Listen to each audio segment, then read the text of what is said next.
The thoughts, views, and comments expressed by the hosts, guests, and callers on Beyond the Headlines are not necessarily those of management, ownership, or production unit of the Verizon Media Group.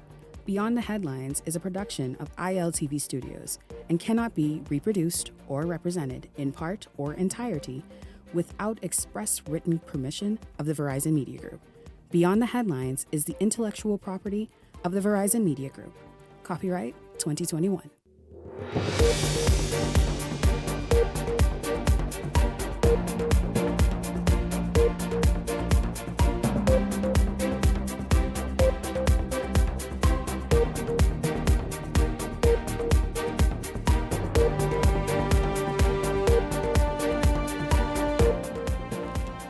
Coming up tonight, as the international news agencies zero in on the reported rapes of American women while riding with jet ski operators, Prime Minister Davis says body cams might not be such a bad idea. Also tonight, the political season is heating up with members of Parliament staking their claim. Tonight, a boost for Golden Isles MP Vaughan Miller and former North Abaco MP Darren Henfield eyeing South and Central Abaco. What about the Bahamas Constitution Party? Is Ali McIntosh planning to enter the 2026 race with a full slate of candidates? We ask her. Then, residents in Grand Bahama say the economy is turning a corner, evident by the number of people returning home. However, the money is not trickling down fast enough. We speak with a straw vendor at Lucaya this evening. This is Beyond the Headlines. Good evening. I'm Shanique Miller. It's great to have you along this evening. Well, Prime Minister Philip Davis appears to agree with National Security Minister Monroe's position on how the jet ski operation should operate moving forward, defending Monroe, who suggested that tourists should wear body cameras against the backdrop of damaging reports internationally of tourists being sexually assaulted by jet ski operators, and following a travel advisory by the United States Embassy, which warned Americans of the risk of sexual violence while vacationing in the Bahamas. Monroe offered the suggestion and was slammed for it. However, Prime Minister Davis says the conversation simply has to do with finding measures to mitigate these incidents that could give the country's tourism industry a black eye.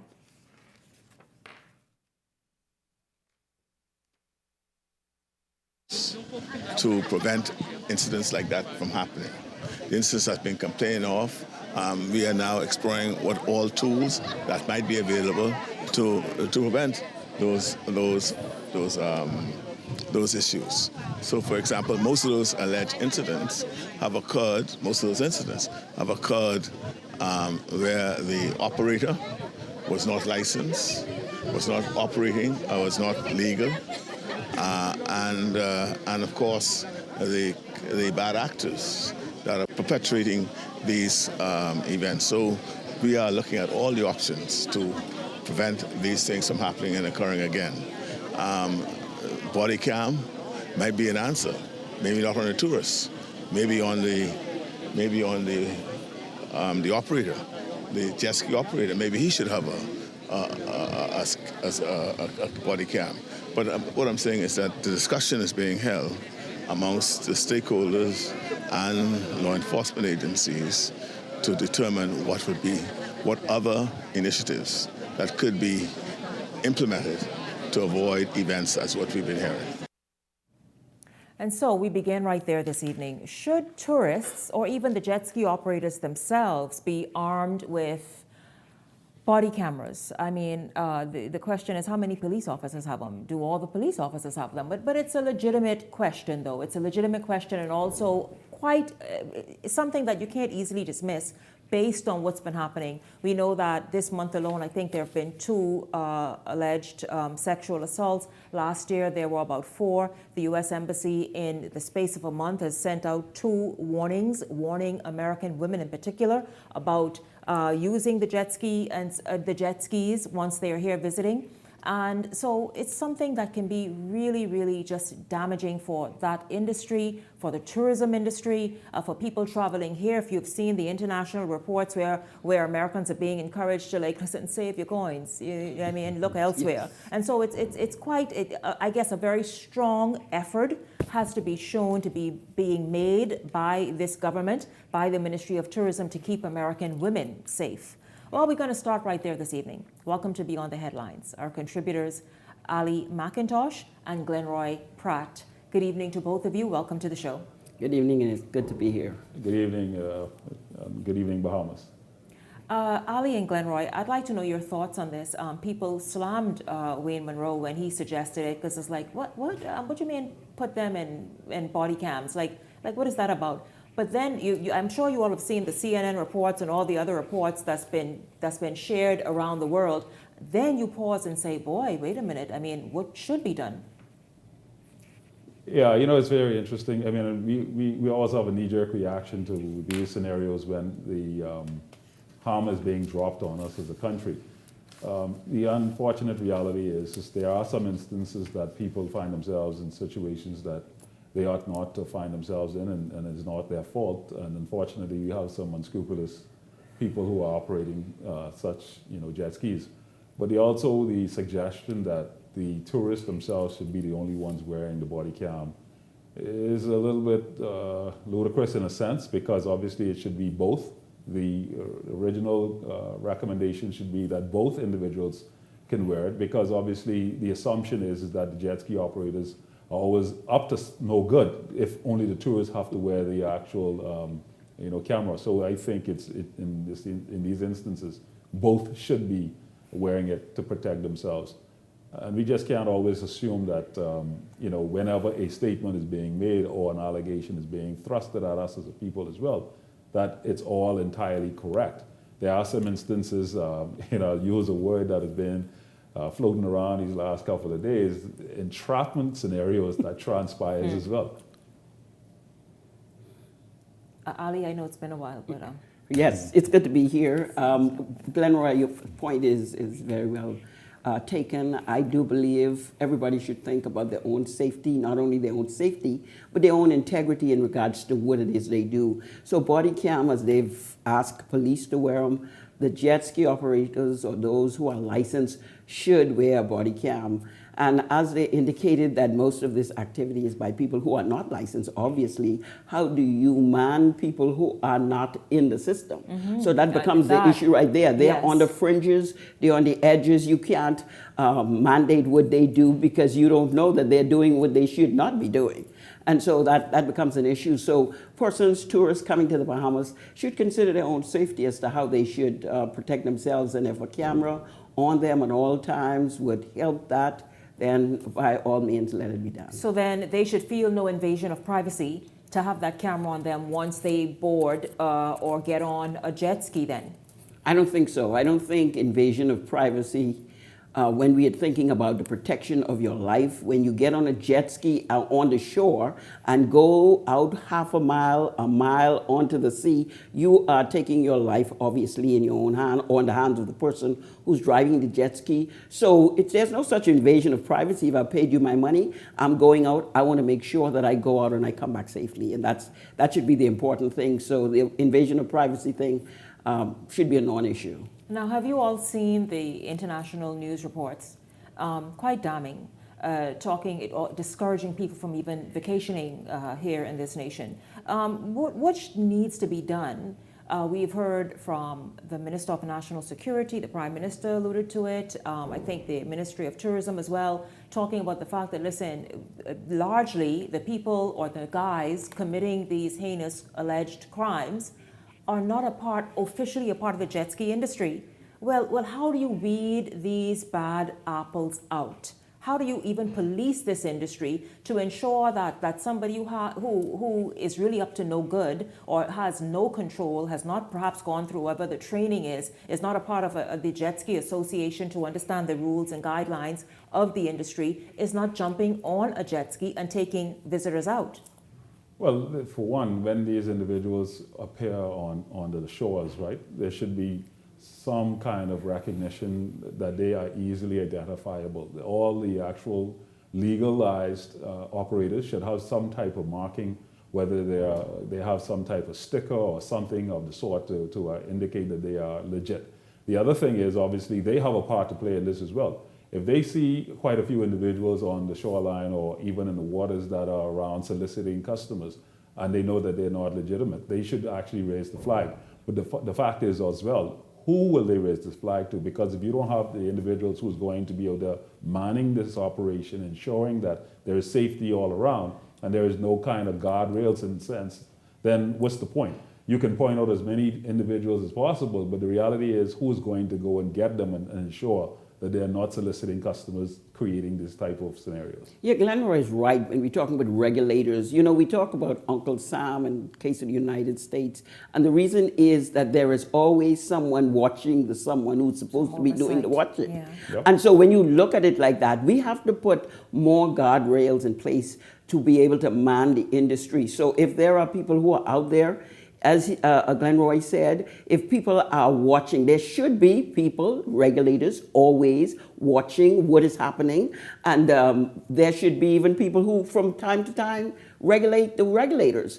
And the reason is because people fall into situation of lack of integrity. They decide to buy a situation, bribe somebody, let me on the beach, let me do what I want to do. And those things happen because when money becomes hard in the country, like we think it may happen during the next few months and few years, we are going to see a lot of that happening. So we as a government must be able to man the regulators, make sure that somebody's watching at all times. And you can't have Tyrone them on the front line of tourism, just, you know, creating this kind of issue for the entire industry, truly. Yes. And I mean the tourism industry, and then the jet ski operators, because, you know, last week, Ali and Glenroy, I interviewed a guy who he and his father have a business that operates out of West Bay Street and is connected to one of the hotels there.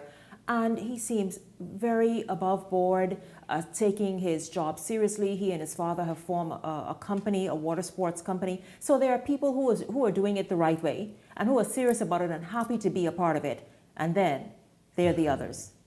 Yeah. So, but gentlemen, pardon me, lady, I'm so used to the guys. Ali and Glenroy, listen to this. An alleged human smuggling operation turning fatal as authorities rescued a number of migrants who appeared to be in distress.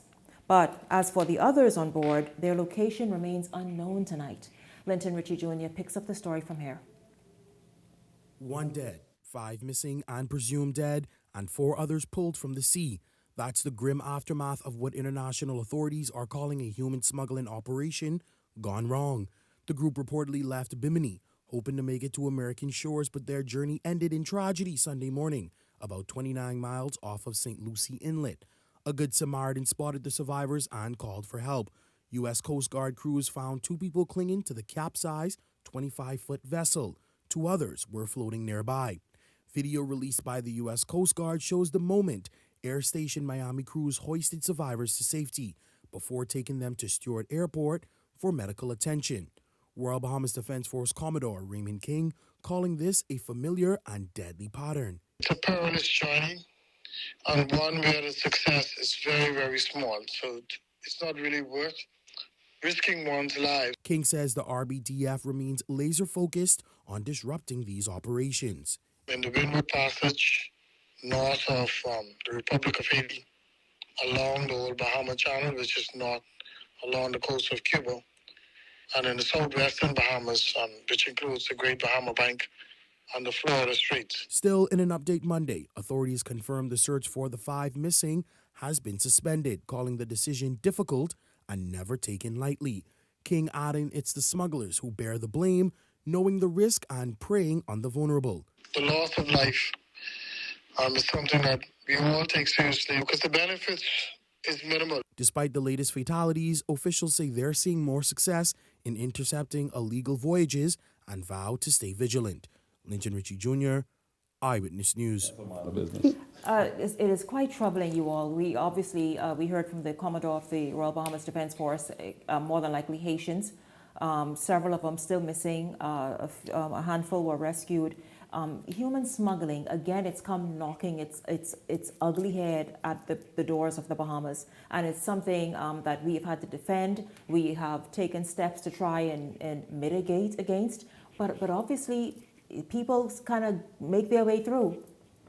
I think desperate times create desperate measures, Unique, in that a lot of people, for whatever reason, and we are seeing even the developing situation in the United States, people are trying to get away from where they are, trying to get to somewhere they think there's a dream.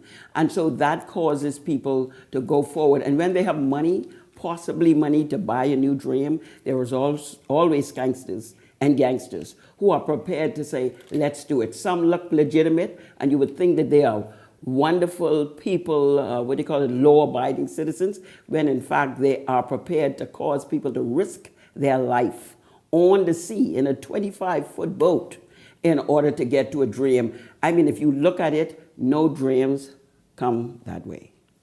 Yeah, and then the other thing is, if they landed where? They landed in Bimini, that means they left the port of Bimini. Wasn't this a sane situation? How many people were out there, saw these individuals? Was this something that, that was being sanctioned? See, this is what happens now. Our borders are not properly manned, and the fact is, the same thing, it goes in conjunction with the jet ski situation. Nobody's really watching much, and so therefore, when the city doesn't have walls, it's easily overtaken. And this is the reality that we're facing right now with the scenarios like this. And then it gives us a black eye, because here it is, we done are being accused of drug smuggling. Now you have human smuggling and all this other stuff. So it's not a good look. So we really got to get serious about how we are dealing with such situations. I do believe, Shanique and Glenn, what is happening is a lot of times these things are based in corruption. And when I say that is when people or government intentionally do not put the kind of safeguards in place in order for those things to be manned, it is because sometimes their very own people, there are people, they're friends of theirs who are involved in this. Sometimes they themselves are involved in it. And because they don't put it in place, it allows it to flourish. That's what happens with chaos. That's what happened with corruption. Yep. Chaos will ensue because nobody's watching. And we are saying this as if this is just an oversight. There is no such oversight when it comes to situations like this. We've been talking about human drug smuggling. We've been talking about drug smuggling and gun smuggling, and we should be watching the ports. How it is then that these ports, as you say, they come into Bimini, they probably stay there, get some water, get some drink. Nobody's saying, who's these people? Why are they here? And they're getting back on a little boat to get back in the water. Somebody ought to be saying something. You know, you go through Orlando Airport, they say, if you see something, say something. Yep. Yeah, quite disturbing. I mean, it's not the first time it's happened. We've seen smuggling operations thwarted from right here in New Providence, leaving out of the harbor, no doubt, right there on Front Street. And so it's quite disturbing. Those people, again, several of them unaccounted for tonight. Quite disturbing. Well, listen, let's shift gears. I tell you, things are heating up. I imagine after Easter, because weren't we supposed to be quiet during the Easter politically? Oh, but I know, right? Get this, you all. Good news for Golden Isles MP Fawn Miller. This after rumblings suggesting residents are not fully behind the Progressive Liberal Party's MP and Environment Minister Miller. But not everyone agrees with those rumblings. Association Chairman Henrico Ellis is refuting the accusations.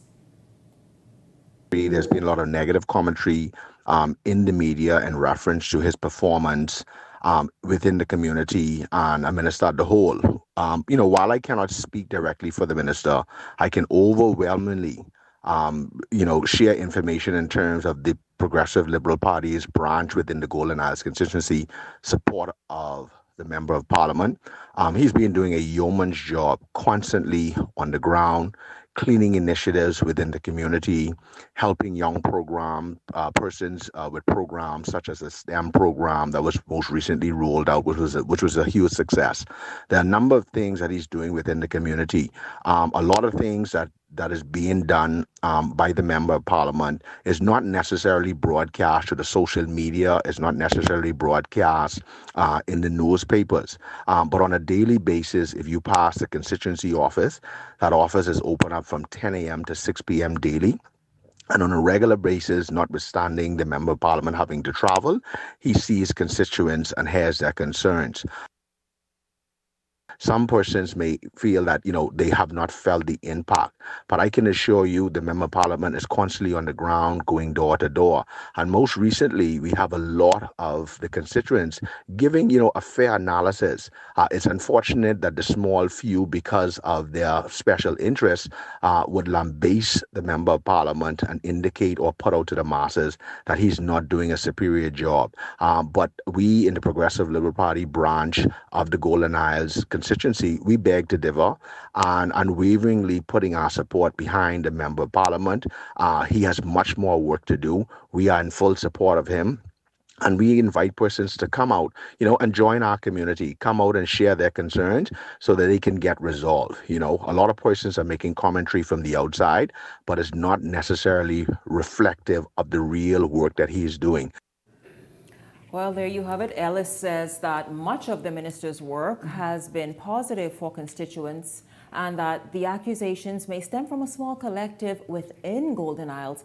Of course, he invited them to come in. Glenroy and Ali, the people just sort of love to take a punch at Vaughn Miller. But Vaughn Miller has been working. It's said that he keeps his constituency very clean. He is the Minister of Environment, and he's been really just working on the ground along those lines, and also with meetings with constituents.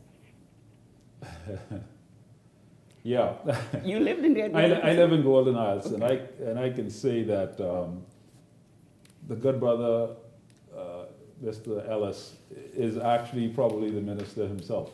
He pretty much is on the ground. He does all the work from what I see, and he seems to be the one that is actually carrying most of the weight. Unfortunately, Mr. Miller's attention has been lacking, in my view, as a constituent. I would say also the fact that there has been some instances in that area that has been festering for quite some time, even when it comes to certain roads that needed to be fixed. There was some attempts, and there are some now being done, and obviously we are not the type of individuals, people being, given flowers when it's close to Valentine's Day. All these months and years that you have allowed us to suffer with broken roads and all this other stuff, now the flowers and chocolates are coming because election time is near. We are not satisfied with that. There is an individual called Brian Brown. You have seen Brian Brown more than you've seen him. Brian Brown has been working the ground in that constituency more so than the current member of parliament, and I must say that he's been doing a stellar job. Ali, go ahead. Because I know exactly why you know why he slipped that in, but that's okay. Go ahead. That's what it is. That's what it is. Go He's on, just on the other side. Go ahead. But I guess last week's report regarding Minister Miller was very damaging. If I were him, I would have done the same thing to make sure that there is good public relations this week.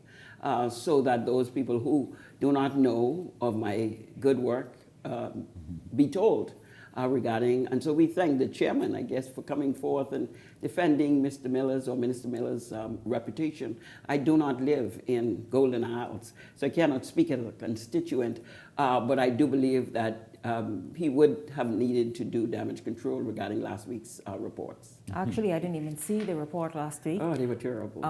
I didn't see it, but obviously he's there on the ground getting things done. On the ground. But what is the funny thing, Shanique, is that when you look at the facts, right? Brian Brown, who was probably opposing him in the upcoming election, was actually his chairman at the time when he was in the other party, with the FNL. And because of his lackluster performance, Brian decided he's going to run because Brian has been known.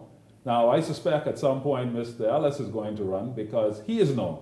Because obviously he's doing the work. He's obviously on the ground, touching people, touching lives. I know there are instances where Mr. Ellis had to prod, Mr. Miller to get out there, talk to your constituents. And Glenroy, I'll put it out there. He is my family. He is. I'm sorry. He is my family, and I asked for one comment, just one. Yeah. But he is my family, and we will see, because apparently he still enjoys support in Golden Isles, and so we will see Glenroy Pratt. Yeah, what is interesting, if I may, that when a MP was a part of another party and then left and joined another party, and he wins in the other party, it's obvious that he has a wide range of support. People still believe in him for his ethics and for the fact that he just brings something that's good. Ethics is great, and I have no doubt he is probably a good man of character and all the other stuff, but just not a good performer as relates to what the expectations are. Still on politics. Yes. Still on politics. The excitement builds ahead of the next general election. More parliamentarians on the governing side. Okay, beat and done with Milliner.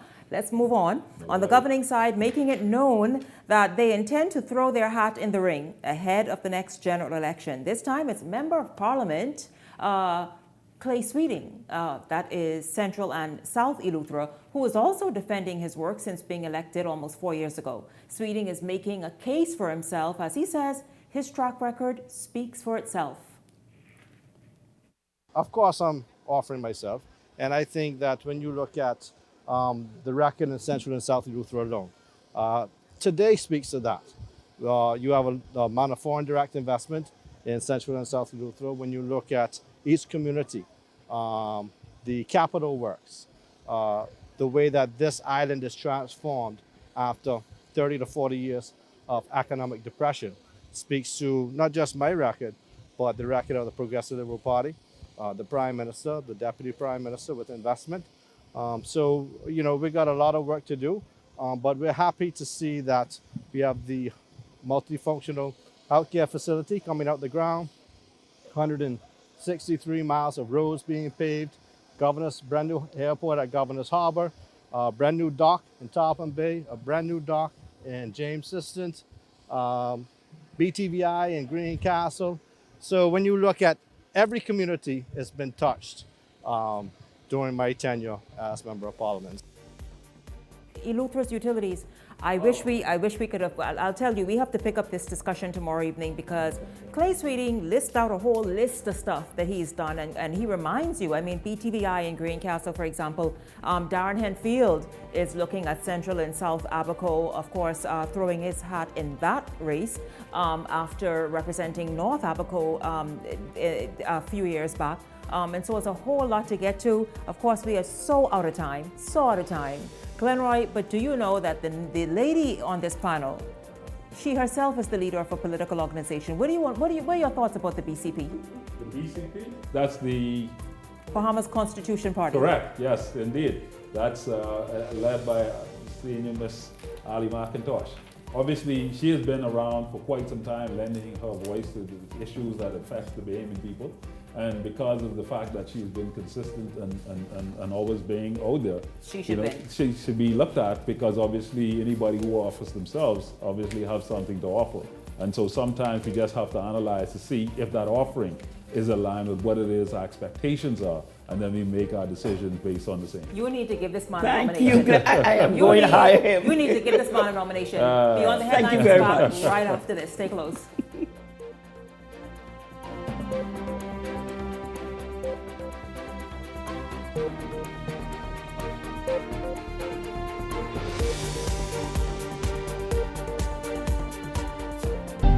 Cancer Treatment Centers of America is now City of Hope, creating one of the leading cancer care and research networks from coast to coast, providing more of what you need. More locations means more care closer to home. More specialists means more expertise. More research means more breakthroughs. More advancements means more treatment options. And more options means more hope. Call now to get more of the care you need. Welcome to Blissful Escapes, where luxury meets affordability. Whether you're seeking relief from aches and pains or simply looking to indulge in some well-deserved pampering, relax and detox in our infrared sauna. Enjoy a soothing Swedish massage or an invigorating exfoliating body scrub. We also provide advanced facial treatments using cutting-edge technology, including hydrofacial, microneedling, and microcurrent therapies, located at the shops of Cable Beach Plaza. Security Depot makes shopping in the Bahamas easy. Shop the latest appliances, electronics, furniture, gadgets, toys, and so much more on our website, securitydepot242.com. See an item you like? Simply click on it, move to cart, and check out with the option of in-store pickup or home delivery. Endless possibilities are at securitydepot242.com. I feel good when you're wrapped up in my arms, dancing to a reggae song. Feel good, feel good. I feel good, 'cause your perfume isn't loud, and only I can talk about. Feel good, feel good. You feel like velvet rubbing over my skin, and when your hair... Attention Bahama! Get ready to link up in Eleuthera. Keep the Vibe Alive Music Group, Colette, Bahama Sin, and the Rock Sound Homecoming Committee present KB and Friends Boatman Show, April 18th and 19th in beautiful Rock Sound, Eleuthera. At the homecoming site, April 18th, experience the boatman himself, KB, Mama D, Colin McDonald, and the Falcons. April 19th, the vibes keep going with Ancient Man, Fanchon, Teray Roll, Keisha, and the King of the South, Avi, with music by DJ Raz, Pop Style, DJ Lodge, and DJ Andy. Don't miss the Boatman Easter Weekend concert. Book your flights, rooms, and rentals now. For info, email keepthevibealive242@gmail.com. Telephone 558-3804. Don't miss the ultimate Boatman concert. See you in Eleuthera, April 18th and 19th.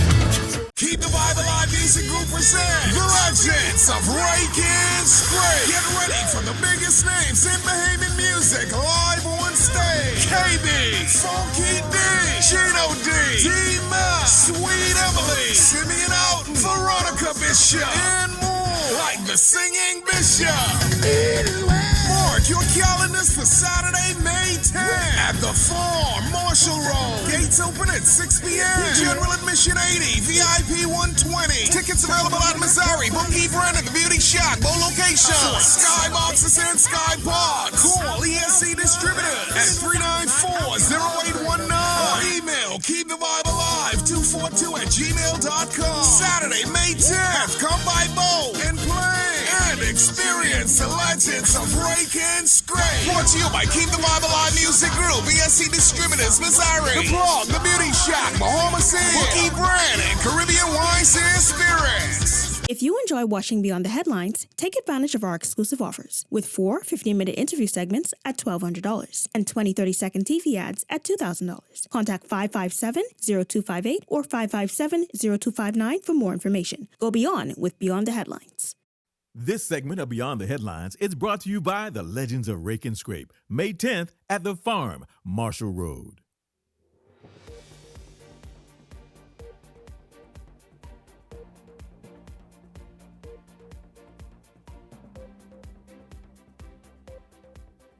Welcome back to Beyond the Headlines. Well, in this segment, we're going to speak with Ali McIntosh. Ali McIntosh has been, as you heard, Glenn Roy gave us such a ringing endorsement. She's been in politics for quite a number of years, and she has contested each election. Since when? Since 2002. Since 2002. But she's been very quiet recently. And so this evening, we decided to catch up with the leader of the Bahamas Constitution Party to see what are the plans for 2026. Is the Bahamas Constitution Party entering the 2026 race? And by how many candidates? And also, what is it that your vision involves? Welcome to this segment of Beyond the Headlines. Ali, it's good to have you here. It's good to be here. Once again. And so let's just talk about, do you plan on offering not only just yourself, but your political organization in 2026? You just jumped right in there, right? Didn't you? You didn't even give me a chance to just to finesse your way in. Well, I call myself sometimes the sabbatical queen in that I know how to rest. I know how to get apart, take the time to refuel, bring the substance to the party. I'm talking about in terms of myself. But you know, in these kind of time, and I think brings attention to a matter is us as older middle age, we are now having two issues we're dealing with. We're helping develop our children, grow their families, and we are also helping our aged parents. And those becomes priority. And so so over the last couple of months, even years, since the 2021 general election, that has been my focus. My aging mother, a wonderful woman who has spent much in the country. She's fought for majority rule, for independence. She sat with Sir Lyndon and Randall Fox on Bay Street. Pastor Dr. Jane White, she got her doctorate at the age of 72. And so she's been my focus, really, basically. But even while I was doing that, I was preparing, putting things together, planning what we will do coming 2026, which I don't think we'll go that far. But you don't think so? You think there'll be a snap election as it was before? Well, I think it will be early for the point that there's a lot of things that's brewing right now. Of course, new president in the United States who is coming after everyone. And so I think the Bahamas also, with all the other issues, is going to have to look at what they should do. Proving authenticity for leadership is very important for us here in the Bahamas. That's part of what I teach about. Not only servant leadership, but transformational leadership. How do we govern a country that has so much dynamics?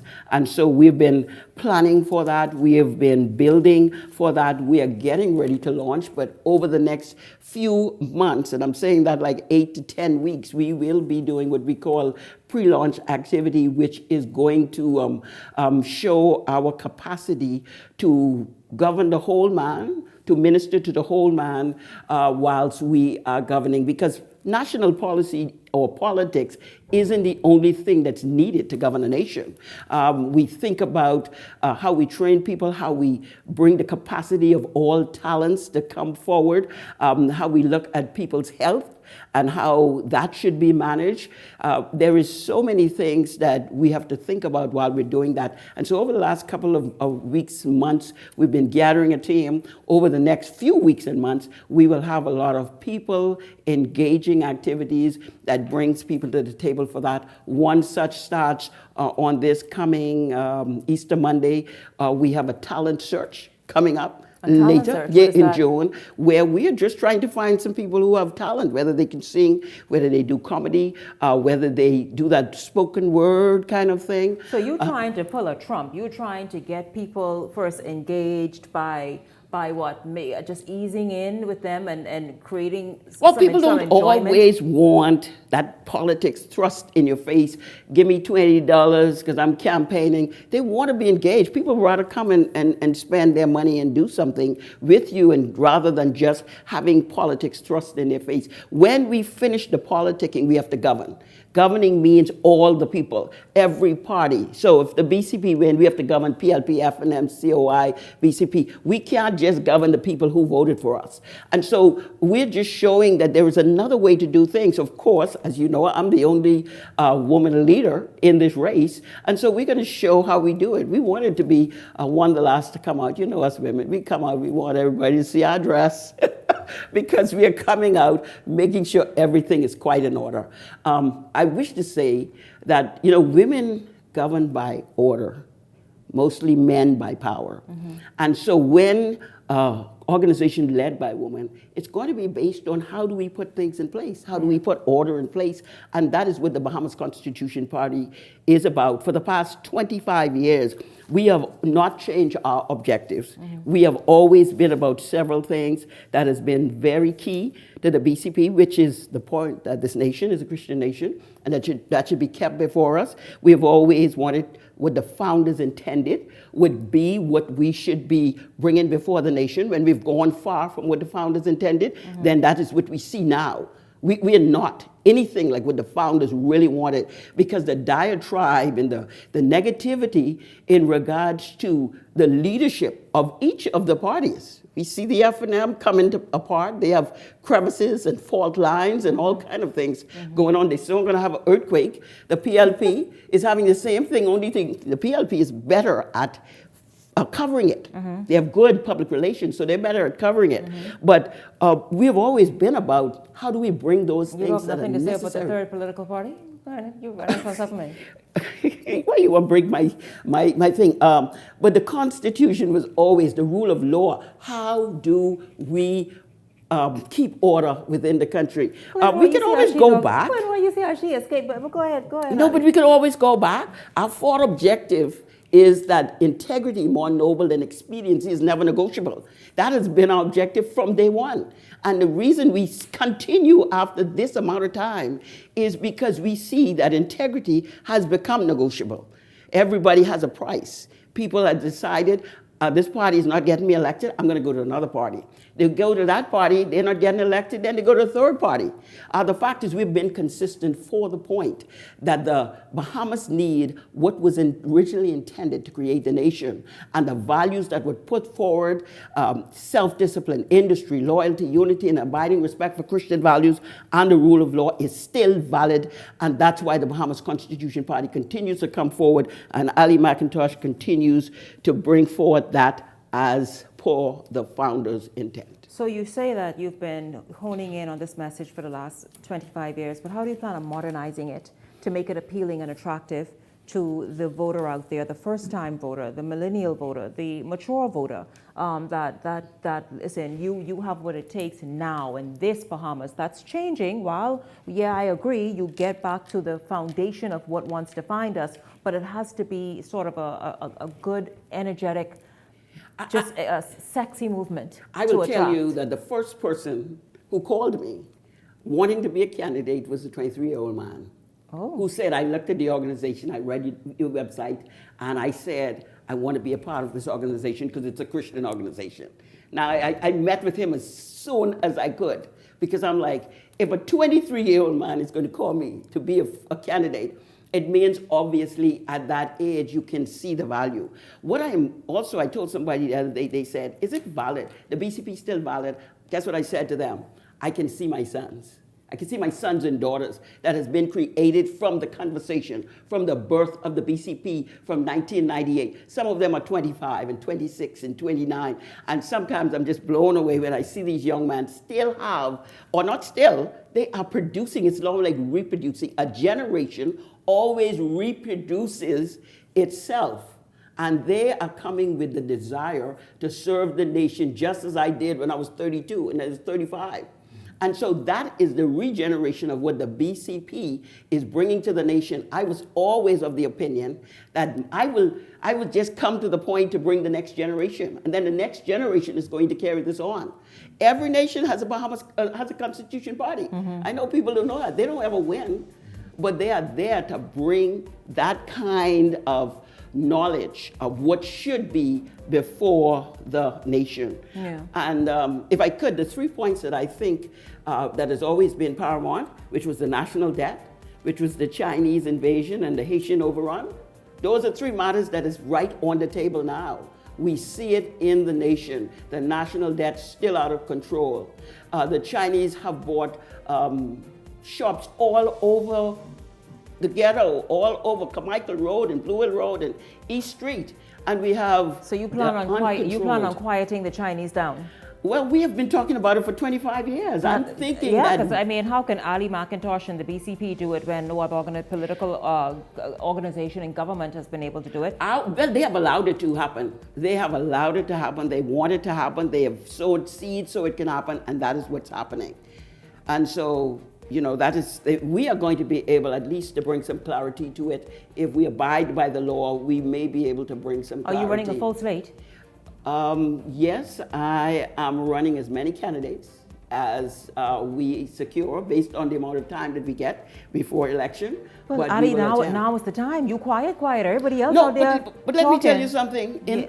Are we going to have another segment on this? Is it? Okay, then let me quickly tell you. In our activities for our pre-launch, we have a training, right? The training is called Governance 101. We'll train anyone who is interested in national politics and you know the basic things that is necessary. And so that is what we will do. Also, on coming this, could I say? Ali, first of all, this jingle has been going for the last 10 minutes. Quickly, Ali, before Justin This cuts us coming off. Monday, join us at the Kendall G.L. Isaacs Gym, 6 a.m. to 9 a.m. We're going to have a fun run, walk, bike, and breakfast fellowship. Come and meet some of the leaders of the BCP. As long as the food lasts, we will feed everyone. That's on Easter Monday. Easter Monday, you are going to be enthralled by what it is we're going to be doing. But more than anything, our objective is very strong. Our mandate is sure, and we continue to move forward for the Bahamian people. Thank you, Ali McIntosh, leader of the Bahamas Constitution Party. Beyond the Headlines is back after this.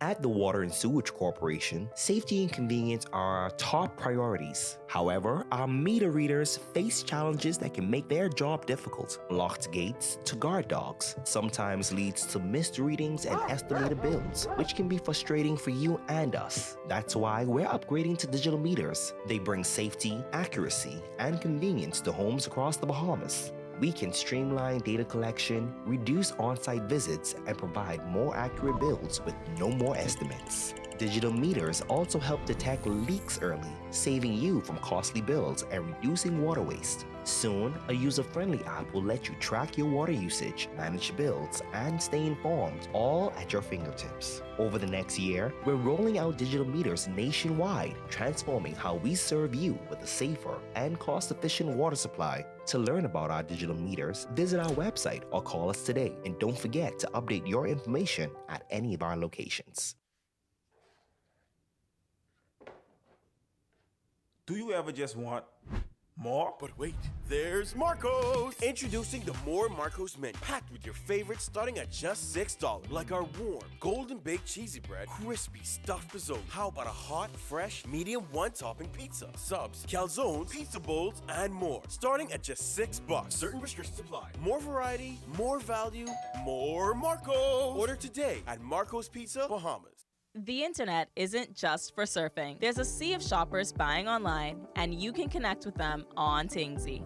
Tingsy is the SBDC's online storefront built for Bahamians. Take your business to the next level by selling to customers online, both at home and around the world. People want Bahamian things, and if you got things to sell, sell on Tingsy. Find out how you can connect with a sea of buyers by visiting tingsybahamas.com. I was an electrician for 18 years, and one day I just lost my sight and found that I was in a totally new world. I just found this strength that came from nowhere, and here I am today. Even though I am faced with disabilities, the fire in me, it never went out as related to me being an entrepreneur. But the barrier is just people being understanding and willing to take a chance on somebody like myself. My dream is to see where the government can really pass laws, legislation to assist people like myself. And whether you believe it or not, we do have something to offer this country. We have to make people understand that we are here. And not in many cases we're looking for handout. We want to make a contribution. You gotta live. And part of living is that you gotta take charge of your life. And through programs like this with the SBDC, I know for a fact that my business can now come to life. For more information about how the SBDC can help your small business to make a big impact, give us a call at 461-7232 or visit sbdcbahamas.com. Take sports seriously. Get ready to experience the thrill of winning anytime and any place. Bet in real time and live the thrill of every play while watching your winnings stack up.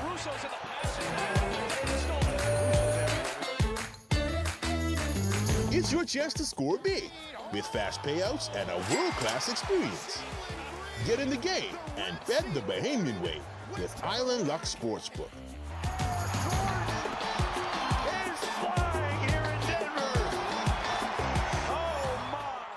So you want a space. But not just any space. You need something with a little more potential. So how about 1,000 square feet of room to play with? Superb audio and video production capability, digital LED wall, full lighting grid, and about 124 seats to accommodate a full studio audience with so many other features. Make us your home for your next concert, conference, and so much more. Honestly, the possibilities are endless. Here at ILTV Studios, we'd love to bring your next event to life. So what do you say? Do you want our space?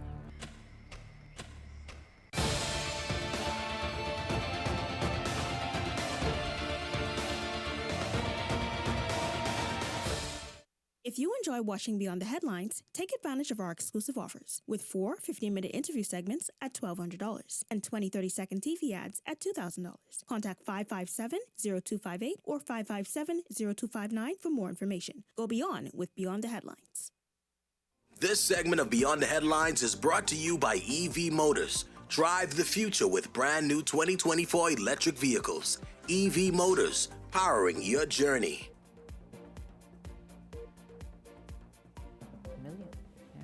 Welcome back to Beyond the Headlines. In this segment, we're going to quickly, I know we have this amount of time left in the show, but of course, as you heard me promote at the top of tonight's show, Grand Bahama's economy. I've been having conversations with several residents in Grand Bahama, including this gentleman, Lorenzo McKinsey, who is a Grand Bahama straw vendor.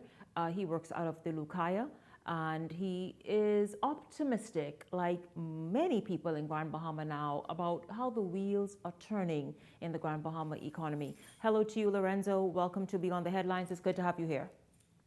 It's good to be here, Ms. Miller. How you doing? Wonderful. Thank you. Wonderful. Thank you. Good evening to you. I wish we can see your face, all of it.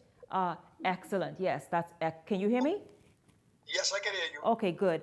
Good evening to you. Let's talk first about what you and many others have been talking about, is already this shift in the energy in the economy of Grand Bahama that you all can feel already? Yes, we have. In the morning, like around 4 o'clock, you see the difference because at Pepperport on the Coral Road area, we have maybe to 300 persons going to Carnival to work, young men. Persons coming back home from Abaco, from Nassau, from different islands who left their family here to go search for job, coming back for the construction job at Carnival. So it's a good thing, and I talk to them all the time because I go there to have coffee in the morning. So you were saying the Carnival construction project that's now underway is already bringing in this renewed energy and little action in the economy? Yes, ma'am, it has. And bringing home, obviously, many people who left before now to find employment elsewhere. Yes, and it's so great because I talk to quite a number of them all the time. And I ask them how it feels to be back home. They say, great, just to sleep in their own bed. Wow, yeah, I know a number of people have left Grand Bahama. As I said, for the last several months, I've been speaking with residents there, some of whom I've interviewed about the stagnant economy. And it's good to hear them now saying something that's different, that it looks different, it feels different. I understand also that there's an increase in visitor arrivals on the cruise ship level? It has, we have numbers coming in. Grand Bahama has numbers coming in. I've been in the industry for over 53 years. And the next year will be 54 years in the industry. Grand Bahama has an upbeat in tourist arrival, whether by boat or whether by aircraft. And it's a good thing. But there's some problems there, some major problems still on the ground in Grand Bahama. Let's talk about those problems, because among the problems is I've interviewed, not you, but I've interviewed other straw vendors. Is it the Lucaya it's called? Yes, it's Port Lucaya Marketplace. Port Lucaya Marketplace. Now, still, and this was from last year sometime, nothing has been happening. I understand not much has changed. Not much has changed, Shanique. Even today, when 2 boats came in, I just took a survey that I always do, go through the stores to encourage people. I go in the jewelry store, I only see the staff congregating, talking about the difficulty. I go into another store, a jewelry store, 2 people there, that's it. 2 guests, everybody else is empty. And so the problem in our industry is that the people who control in the industry control where the people go and the direction of where the people go and how long they go there. And that's one of the major problems. We have persons who in high position who invest into the tourist and the hospitality industry in certain areas, and right from where they are, from Nassau to Freeport, they control where the people go. And they're not coming to Port Lucaya like how they should. When they come, if a bus comes, they come for like half an hour, and they only get 15 minutes. You cannot do nothing in 15 minutes. So who are these people? Who are these people who are using unfair advantage that control where the tourists go to shop or eat? Shonique, listen. Politicians have investment in those areas. The private sector, the big people who never was into the tourist business, now into the tourist business. And they don't really know nothing about the tourist business. They only go into it because of the economic increase of it or the money they can make. That's why they go into it. But they don't love the industry, because they into making the money and controlling the whole industry, and that's terrible. Yes, they go to David Wallace, they go to David Wallace Latino Beach. I'm not knocking none of them for doing business, but we pay license to the GBPA and we pay government license. You're saying be fair. You're saying be fair and spread the wealth around, spread the action to everybody and various quarters where there's business and especially tourist business happening. Yes. See, Shonique, let me tell you, what happened is that when a bus comes to Port Lucayo, 43 people on the bus is not enough for the largest tourist destination in Grand Bahama. No. You have stores there all through, restaurants, you have jewelry stores, small high-end stores, straw market, everybody there. So the 43 people or the 60 people that comes through, how many people they're going to meet? They only get 15 minutes. What they can do for 15 minutes? Not much. Just barely walk through. Barely walk through. The fruit market has more time with guests than Port Lucayo. The what market? And secondly, they go there first. They turn the fruit market into a straw market. Did you say the fruit market? They turn the downtown fruit market into straw market. Am I hearing you correctly when you say the fruit as in fruit market? Yes, ma'am. So why are the tourists going to the fruit market?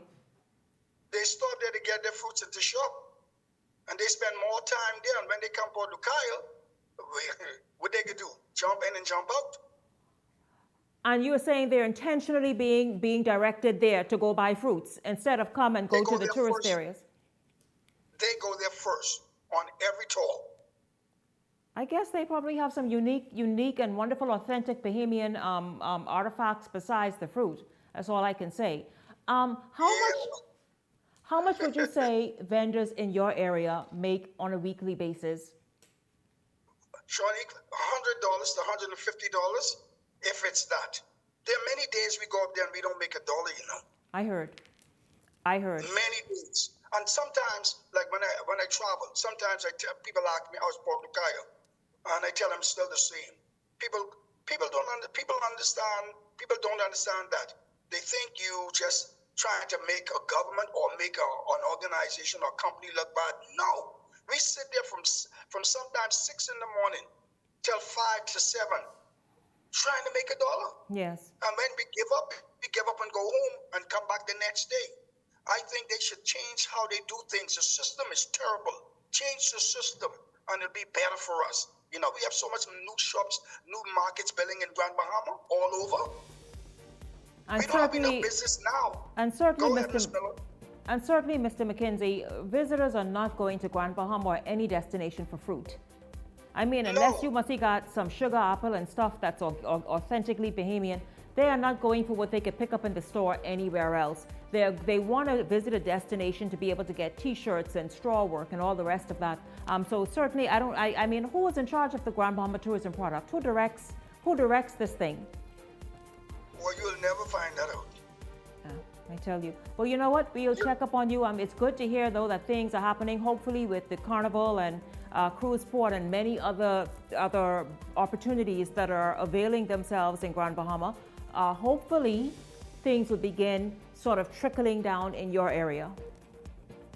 Well, for it to trickle down, they have to change the system. My last word to you is to change the system. Let people come to Port Lucayo first. We tried to get buses to go down there to the harbor, and it didn't work because they said you have to book 24 hours in order to have people you cannot solicit. But we're right there waiting for people to come, and they don't come there. They go to all these other areas, and we don't get them. We don't get them at all. Port Lucayo used to be the sport, and it used to be fair. Yes. In the 90s, it used to be fair. Everybody got a piece of the pie. But since the big boys them getting it, They only get the pie and you get the crumbs. Unfair competition, and they're flexing their muscles, obviously, and pushing you guys right out of everything that's happening, huh?